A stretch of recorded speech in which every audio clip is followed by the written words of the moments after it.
നിങ്ങളെ ഒറ്റൽ കേട്ടിട്ടുണ്ടോ? ഒറ്റല്ല, ഒറ്റൽ. പഴയ തലമുറയിൽപ്പെട്ടവർ കേട്ട് കാണും, പുതിയ തലമുറയിലുള്ളവർ ആദ്യമായിട്ട് കേൾക്കണമായിരിക്കും. ഒറ്റൽ ഒരു 10-30 വർഷം പുറകിലേക്ക് പോയി എൻ്റെ ഓർമ്മകൾ. എന്നെ പാമ്പ് കടിച്ചതും മീനെ പിടിച്ച ആ ഓർമ്മകളുണ്ടല്ലോ, കുട്ടിക്കാല ഓർമ്മകൾ. ഒറ്റൽ എന്ന് പറഞ്ഞു കഴിഞ്ഞാൽ ഈറ്റ കൊണ്ട് കെട്ടി നിർത്തിയിട്ടുള്ള വൃത്താകൃതിയിലുള്ള ഒരു കൊട്ടയാണ് ഒറ്റൽ. പണ്ട് കാലങ്ങളിൽ ഈ പറഞ്ഞ നെറ്റുകളൊന്നും ഉണ്ടായിരുന്നില്ലല്ലോ. ഇന്നിപ്പോൾ ചൈനീസ് നെറ്റൊക്കെ ഒരുപാട് ഇറങ്ങിയിട്ടുണ്ട്. പണ്ട് കാലങ്ങളിൽ ഇത് ഉപയോഗിച്ചിട്ടാണ് മീനെ പിടിച്ചുകൊണ്ടിരുന്നത്. ആ കാഴ്ച 30 വർഷം ഇപ്പുറം കാണാനും ഇടയായി. ഞാൻ പാലക്കാടുണ്ട്, പാലക്കാട് ഇരട്ടക്കുളം ഉണ്ടല്ലോ, അവിടെ 1 കിലോമീറ്റർ മാറിയിട്ട് ആ കാഴ്ച കണ്ട്. അത് നിങ്ങളായിട്ടൊന്ന് പങ്കുവെക്കണമെന്നുണ്ടായിരുന്നു. തീർച്ചയായിട്ടും കണ്ടോ. ഏറെ നേരം ഞാൻ അവിടെ ചിലവഴിച്ചിട്ടാണ്. ഈ മീൻപിടുത്ത കാഴ്ച കാണാൻ രസമായിരുന്നു. കാരണം പഴയ ഓർമ്മയിലേക്ക് എന്നെ കൂട്ടിക്കൊണ്ടുപോയി. ഇവർ പിടിക്കുന്ന മീൻ വരാൽ എന്നാണ് പറയുന്നത്. നമ്മുടെ നാട്ടിൽ വരാൽ, ബ്രാൽ എന്നൊക്കെ പറയും. ഇവർ പറയുന്ന പേര് കണ്ണൻ, ചൊടിയൻ എന്നൊക്കെ പറയുന്നത്. വരാൽ എന്നും പറയുന്നുണ്ട്. പിന്നെ മട്ടക്കണ്ണെന്ന് പറയുന്നത് ചെറുതാണ്.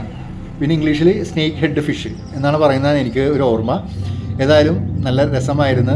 ഈറ്റ കൊണ്ട് നിർമ്മിക്കപ്പെട്ട ഇത് ഇപ്പോൾ കാണാൻ കിട്ടുന്നില്ല. ഇത് അതാണ് നിങ്ങളൊന്ന് പരിചയപ്പെടുത്തണമെന്നായിരുന്നു, പ്രത്യേകിച്ച് പുതിയ തലമുറയെ.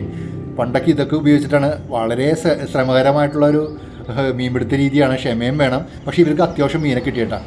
പിന്നെ അവിടുത്തെ പുറമെയുള്ള കാഴ്ചകളൊക്കെ എന്ത് അമ്മമാരൊക്കെ മീൻ പിടിക്കുന്ന കാണാനൊക്കെ ഉണ്ടായിരുന്നു. അവരുടെയൊക്കെ കമൻറ്റൊക്കെ കേൾക്കാൻ നല്ല ഭംഗിയായിരുന്നു. പിന്നെ പ്രത്യേകിച്ച് പാലക്കാടൻ ഭാഷയാണല്ലോ അവർ ഉപയോഗിക്കുന്നത്. അതൊക്കെ കേട്ട് നല്ല വെയിലും കൊണ്ടിട്ടാണ്, കുറേ നേരം നിന്ന് വെയിലൊക്കെ കൊണ്ട്.